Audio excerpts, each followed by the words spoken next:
Hello students, आगे बढ़ते हुए आज हम करने वाले हैं उदाहरण 3। तो सवाल दिया गया है कि अभाज्य गुणनखंड विधि द्वारा 96 और 404 का एचसीएफ ज्ञात कीजिए और फिर इनका एलसीएम ज्ञात कीजिए। मतलब हमें जो दो संख्याएं दी गई हैं, पहली संख्या कौन सी है 96 और दूसरी कौन सी है 404। इन दोनों संख्याओं को हम लिख लेते हैं। तो हमने लिख लिया 96 और 404।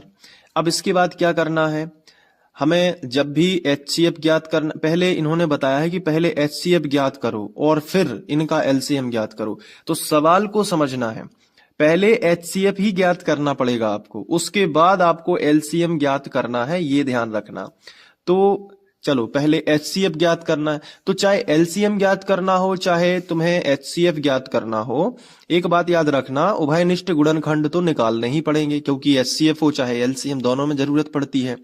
तो पहले क्या कर लो, 96 लिखो इधर और बराबर का चिन्ह या फिर थोड़ा सा बोर्ड एग्जाम के हिसाब से लिखो, तो 96 के अभाज्य गुणनखंड। तो 96 के अभाज्य गुणनखंड कैसे निकालोगे, इसके लिए रफ पेपर का यूज कर लेता हूं, ठीक है। अब यहाँ पे बहुत अच्छे से समझना है। तो 96 यहाँ पे लिख लिया, इसके बाद सबसे छोटी संख्या से भाग दे दो, 2 से दे दो, 2 चौके 8, तो 9 थे, 8 चले गए, एक बचा, हो जाएंगे 16। तो 2 अट्ठे 16, 48 बार। यानी जब भी 2 से भाग दो तो उस संख्या का आधा कर देना होता है। फिर देखो 2 दूनी 4 और 2 चौके 8, है ना। फिर 2 से दे दो, 2 एकम 2 और 2 दूनी 4, ठीक है। फिर 2 छाऊ 12, फिर 2 तिया 6, इस तरीके से।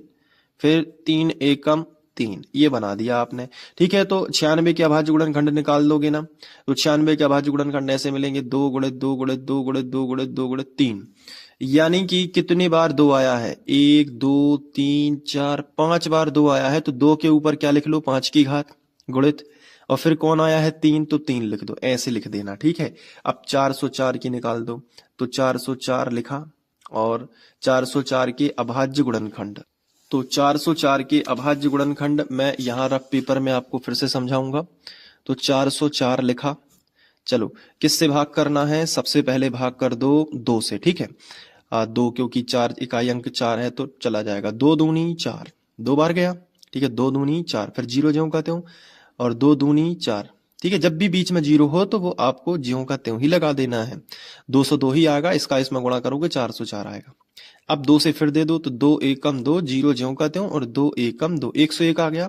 अब जैसे ही 101 आया तो 101 जो है इसका किसी संख्या से विभाजित नहीं होता ये 101, तो 101 का ध्यान रखना कि 101 में 101 से ही जाएगा भाग एक बार। तो 2 कितने बार आया है, 2, तो 404 के गुणनखंड में 2 आया है 2 बार, तो 2 के ऊपर कितने की घात लगा देना, 2 की घात लगा देना। फिर कितना आया है, 101 आया है, तो फिर यहाँ पे लिख देना 101। बोलो समझ में आया, ठीक है। तो 404 के अभाज्य गुणनखंड हो गए 2 के ऊपर 2 की घात गुणित 101। अब पहले आपको क्वेश्चन देखना है कि पहले एचसीएफ ज्ञात करना है, तो बस पहले एचसीएफ पे फोकस करो। तो यहाँ पे हेडिंग डाल दो एचसीएफ, और जिन भी संख्याओं का एचसीएफ निकालना है उन्हें कोष्टक में लिखो। तो जैसे पहली संख्या 96 है, कॉमा दूसरी संख्या क्या है 404 है, तो ये लिख लो बराबर। अब देखो क्या करना है, बहुत ही सिंपल है। एचसीएफ मतलब उभयनिष्ठ गुणनखंड निकालना है, क्योंकि एचसीएफ हाईएस्ट कॉमन फैक्टर है। तो पहली संख्या के अभाज्य गुणनखंड और दूसरी संख्या के अभाज्य गुणनखंड में ऐसी संख्या ढूंढो, घात से कोई मतलब नहीं है, केवल संख्या ढूंढो, ऐसी संख्या ढूंढो जो दोनों में हो, जो दोनों में उपस्थित हो। तो आप कहोगे सर 2 संख्या इसमें भी है और संख्या 2 इसमें भी, घातें मत देखो, सिर्फ संख्या देखो। यहां भी 2 है और यहां भी 2 है, तो 2 तो है ही, ठीक है। अब एचसीएफ के मुताबिक सबसे छोटी घात लिखनी है, तो 2 के ऊपर सबसे छोटी घात कौन सी है, तो यहां 2 के ऊपर 5 की घात है, यहां 2 के ऊपर 2 की, तो यही छोटी हो जाएगी। तो 2 के ऊपर कितने की घात लगा दो, 2 की घात। इसको सॉल्व कर लो, तो 2 दूनी 4, एचसीएफ कितना आ गया 4। अब इन्होंने कहा है कि जब एचसीएफ ज्ञात कर हो जाए तो फिर इनका एलसीएम निकालो। तो इसका कहने का मतलब ये हुआ सवाल का कि एचसीएफ से एलसीएम आप किसी दूसरी मेथड से भी निकाल सकते हो। तो वो मेथड मैं आपको बता देता हूं, एक सूत्र होता है, ये वाला सूत्र, दोनों संख्याओं का गुणनफल बराबर एलसीएम गुणित एचसीएफ, दोनों संख्याओं का गुणनफल बराबर एलसीएम गुणित एचसीएफ, ये फॉर्मूला होता है। तो इस फॉर्मूले का उपयोग करके तुम ये वाला सवाल कर सकते हो। तो ये सूत्र याद रखना है, ठीक है, नोट्स में लिख लेना। तो दोनों संख्याओं का गुणनफल, कौन कौन सी दो संख्याएं आप बता दीजिए जल्दी से। तो संख्याएं तो है 96 और 404, तो यहाँ पे लिख लेना 96, और गुणनफल है ना तो गुणा का चिन्ह लगा लेना और यहाँ पे लिख लेना 404 बराबर एलसीएम गुणित एचसीएफ।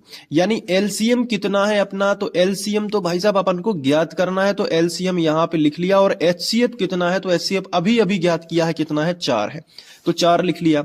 अब जो 4 गुणा में है, गुणा वाली संख्या कहां लेके आओगे, बटे में। तो यहां देखो 96 और 404 को दोबारा से लिख लेना यहाँ पे, और बटे में क्या आ जाएगा, 4 आ जाएगा, और बराबर कितना आएगा, एलसीएम, क्योंकि गुणा वाली संख्या कहां जाती है, तो बटे में जाती है। अब इसको काट दो, तो काटोगे तो क्या आएगा, देखो ध्यान से, 4 से काट दो, तो यहां से 4 एकम 4, 4 दूनी 8, एक बचा, 4 चौके 16, तो 24 आ गया, ठीक है, 24 बार कट जाएगा। आप भाग करके देखना, तो 24 गुणित 404 आ गया अपना, और बराबर कितना आ गया, एलसीएम।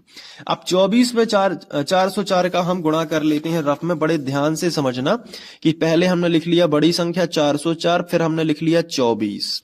अब देखो, तो 4 चौके 16, 16 की 6 हासिल आ जाएगी, 1, 4 शून्यम 0, 1 ज्यों का त्यों, और 4 चौके 16, 16 गुणित 16। अब 2 का कर लो, तो 2 चौके 8, 2 शून्यम 0, और 2 चौके 8।